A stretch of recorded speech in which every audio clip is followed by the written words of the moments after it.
आज हम पढ़ेंगे measurement of alternating current end voltage. प्रत्यावर्ती धारा और प्रत्यावर्ती वोल्टता का मापन।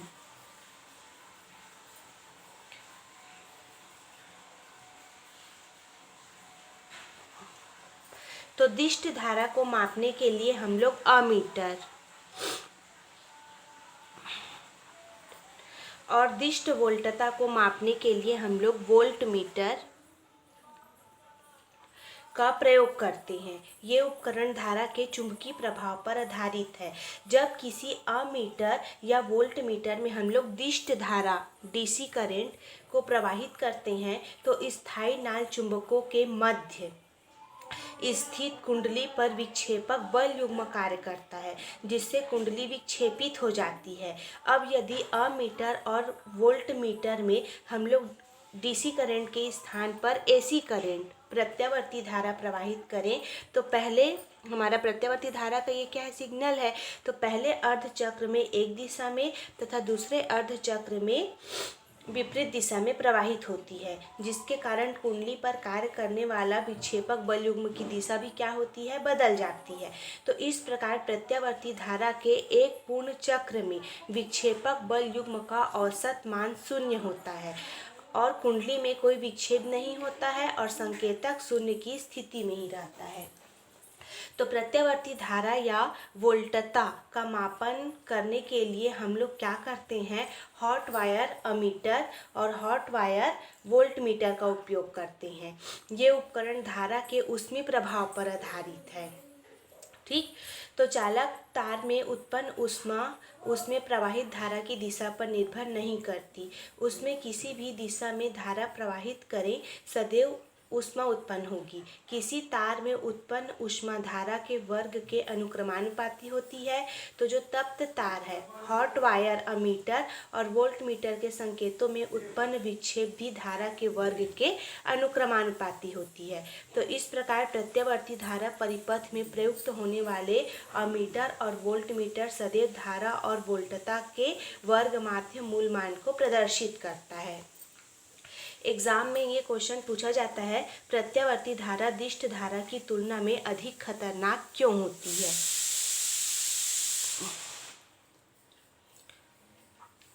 प्रत्यावर्ती धारा दिष्ट धारा की तुलना में अधिक खतरनाक होता है। तो समान वोल्टता की प्रत्यावर्ती धारा दिष्ट धारा की तुलना में अधिक खतरनाक होता है।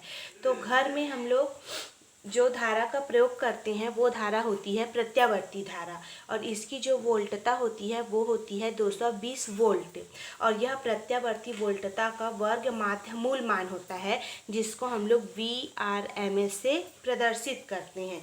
लेकिन हमारा V0 इक्वल टू क्या होता है, √2 VRMS और यहाँ पर से VRMS का मान हमारा 220 वोल्ट है और √2 का मान क्या होता है 1.41 इंटू 220 इक्वल टू हमको 311 वोल्ट प्राप्त होता है। तो इस प्रकार से 220 वोल्ट के प्रत्यावर्ती वोल्टता का शिखर मान 311 वोल्ट होता है, अर्थात 220 वोल्ट के प्रत्यावर्ती वोल्टता का मान 311 से माइनस 311 वोल्ट तक परिवर्तित होता है। कैसे 311 से 311, मतलब ये हमारा सिग्नल है, ऊपर में धनात्मक और नीचे में क्या रहेगा, ऋणात्मक। तो यदि दिष्ट धारा का वोल्टता 220 वोल्ट है तो 220 वोल्ट ही रहेगा। इस प्रकार स्पष्ट है कि समान वोल्टता की प्रत्यावर्ती धारा दिष्ट धारा से अधिक खतरनाक होती है। तो इस प्रकार से आप लोग को प्रत्यावर्ती धारा और दिष्ट धारा में अंतर याद होना चाहिए। उसके बाद अगला टॉपिक हम लोग पढ़ेंगे प्रत्यावर्ती धारा परिपथ में वोल्टता तथा धारा के बीच कलांतर। तो किसी प्रत्यावर्ती धारा परिपथ में प्रत्यावर्ती वोल्टता और प्रत्यावर्ती धारा की जो आवृत्ति है वो समान होती है, किंतु कला समान हो यह आवश्यक नहीं है। तो उनकी कलाएं भी भिन्न भिन्न नहीं हो सकती, मतलब हो भी सकती है, अर्थात जब वोल्टता अधिकतम होती है तो धारा अधिकतम नहीं होती, और जब वोल्टता शून्य होती है तो धारा शून्य नहीं होती। तो वोल्टता और धारा के में कलांतर परिपथ की प्रकृति पर निर्भर करता है। तो कुछ परिपथ में क्या होती है, जो वोल्टता है और धारा का मान एक साथ अधिकतम और एक साथ शून्य होता है। जैसे हम लोग यहाँ पर V, ठीक, तो यहाँ पर हम लोग ले लेते हैं V या I, वोल्टता या धारा, और इधर हम लोग ले लेते हैं समय। तो हम लोग क्या करते हैं, सबसे पहले प्रत्यावर्ती वोल्टता के लिए ग्राफ खींचते हैं, तो इस भांति ग्राफ प्राप्त होता है, और उसी प्रकार से प्रत्यावर्ती धारा के लिए ग्राफ खींचते हैं तो हमको इस प्रकार से ग्राफ प्राप्त होता है। तो इसमें जो प्रत्यावर्ती वोल्टता और धारा है एक साथ अधिकतम हो रहा है और एक साथ शून्य हो रहा है, तब इसे कहा जाता है कि ये समान वोल्टता और धारा समान कला में है। अब कुछ परिपथ में क्या होता है, कुछ परिपथ में यहाँ पर वोल्टता और धारा लेते हैं और इधर लेते हैं समय t। तो कुछ परिपथ में क्या होता है, वोल्टता का मान पहले अधिकतम होता है इस प्रकार से, ठीक, और उसके बाद धारा का मान बाद में अधिकतम होता है, मतलब नीचे से निकलता है, इस प्रकार से ये धारा का मान बाद में अधिकतम होता है। तब कहा जाता है कि वोल्टता कला में धारा से अग्रगामी है। इसको हम लोग क्या कहते हैं कि वोल्टता क्या है, धारा से अग्रगामी है, या फिर धारा कला में वोल्टता से पश्चगामी है। इसी प्रकार से कुछ परिपथ में क्या होता है कि पहले धारा का मान अधिकतम होता है, पहले धारा का मान अधिकतम होता है और बाद में वोल्टता का मान अधिकतम होता है।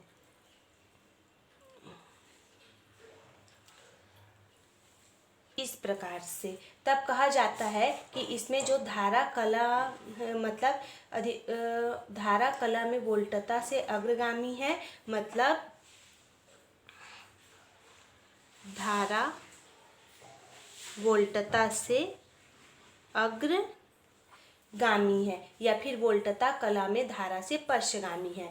तो जब प्रत्यावर्ती वोल्टता और प्रत्यावर्ती धारा दोनों समान कला में होते हैं तब उसे निम्न समीकरण द्वारा प्रदर्शित किया जाता है। V = V0 sin omega t प्रत्यावर्ती वोल्टता के लिए, और I = I0 sin omega t प्रत्यावर्ती धारा के लिए। और यदि जब वोल्टता धारा से अग्रगामी होती है तब उनके मध्य मान लेते हैं जो कलांतर है वो फाई है, तो उन्हें निम्न समीकरण से प्रदर्शित किया जाता है। V = V0 sin omega t plus phi, और I = I0 sin omega t, या फिर इसको प्रदर्शित किया जाता है V = V0 sin omega t, या फिर I = I0 sin omega t minus phi. और जब प्रत्यावर्ती धारा प्रत्यावर्ती वोल्टेज से अग्रगामी होती है तब उनके मध्य कलांतर फाई होता है, तो उसे निम्न समीकरण द्वारा प्रदर्शित किया जाता है। V = V0 sin omega t, I = I0 sin omega t plus phi, या फिर V = V0 sin omega t minus phi, या फिर I = I0 sin omega t।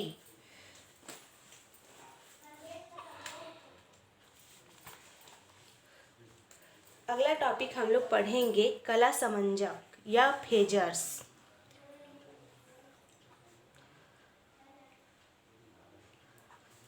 कला समंजक या फेजर्स।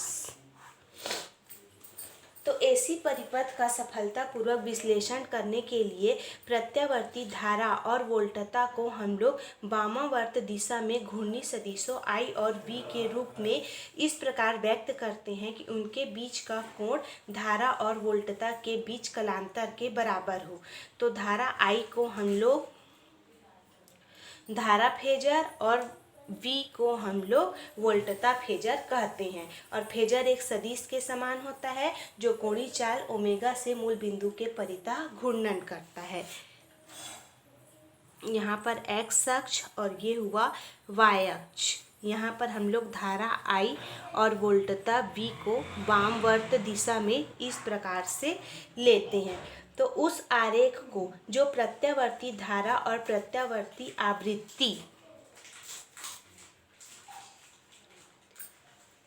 की वोल्टता को कलांतर सहित घूर्णी सदिशों I और V के रूप में निरूपित करता है, उसे हम लोग फेजर आरेख कहते हैं।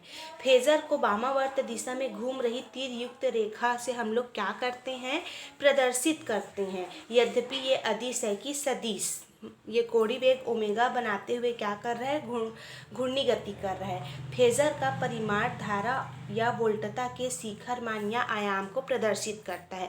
ये प्रत्यावर्ती धारा का शिखर मान या वोल्टेज के शिखर मान को प्रदर्शित कर रहा है। किसी क्षण ऊर्ध्वाधर अक्ष y अक्ष पर इनका प्रक्षेप उनके तात्क्षणिक मान को प्रदर्शित करता है और फेजर के बीच का कोण उनके बीच कलांतर के बराबर होता है। यहाँ पर का जो कोण है उसको t मानते हैं और यहाँ पर का जो कोण है उसको मानते हैं फाई। ये है फेजर आरेख। अगला टॉपिक हम लोग पढ़ेंगे रेजिस्टेंस, रिएक्टेंस और इम्पीडेंस, प्रतिरोध, प्रतिघात और प्रतिबाधा। तो सबसे पहले देखते हैं कि प्रतिरोध क्या है। तो किसी चालक द्वारा दिष्ट धारा या प्रत्यावर्ती धारा के मार्ग में डाले गए अवरोध को चालक का प्रतिरोध कहते हैं। इसका संकेत कैपिटल R है और इसका जो मात्रक है वो ओम है, ठीक, और ये ओम का संकेत है। दूसरा हम लोग देखेंगे प्रतिघात क्या है। तो प्रत्यावर्ती धारा परिपथ में प्रेरक कुंडली या संधारित्र के द्वारा प्रत्यावर्ती धारा के मार्ग में अवरोध उत्पन्न को हम लोग प्रतिघात कहते हैं और इसे हम लोग x से प्रदर्शित करते हैं और इसका मात्रक भी ओम है। और ये जो हमारा प्रतिघात है, प्रतिघात के व्युत्क्रम को हम लोग अनुक्रियता कहते हैं और अनुक्रियता का मात्रक होता है ओम इन्वर्स और ओम इन्वर्स को हम लोग साइमन भी कहते हैं। और ये जो हमारा प्रतिघात है ये दो प्रकार का होता है। पहला होता है प्रेरकी प्रतिघात। तो प्रेरक कुंडली द्वारा प्रत्यावर्ती धारा के मार्ग में उत्पन्न अवरोध को प्रेरकी प्रतिघात कहते हैं और प्रेरकी प्रतिघात को XL से प्रदर्शित करते हैं। दूसरा होता है संधारित्री प्रतिघात। तो संधारित्र द्वारा प्रत्यावर्ती धारा के मार्ग में उत्पन्न अवरोध को संधारित्री प्रतिघात कहते हैं और इसे हम लोग XC से प्रदर्शित करते हैं। तीसरा है प्रतिबाधा। तो प्रत्यावर्ती धारा परिपथ में ओमी प्रतिरोध, प्रेरक कुंडली और संधारित्र में से दो या दो से अधिक के द्वारा प्रत्यावर्ती धारा के मार्ग में उत्पन्न अवरोध को प्रतिबाधा कहते हैं और इसे Z से प्रदर्शित किया जाता है और इसका मात्रक भी ओम होता है।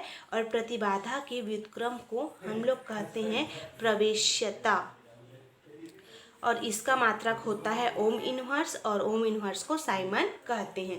तो इस प्रकार से आप लोग को प्रतिरोध, प्रतिघात और प्रतिबाधा में अंतर याद होना चाहिए।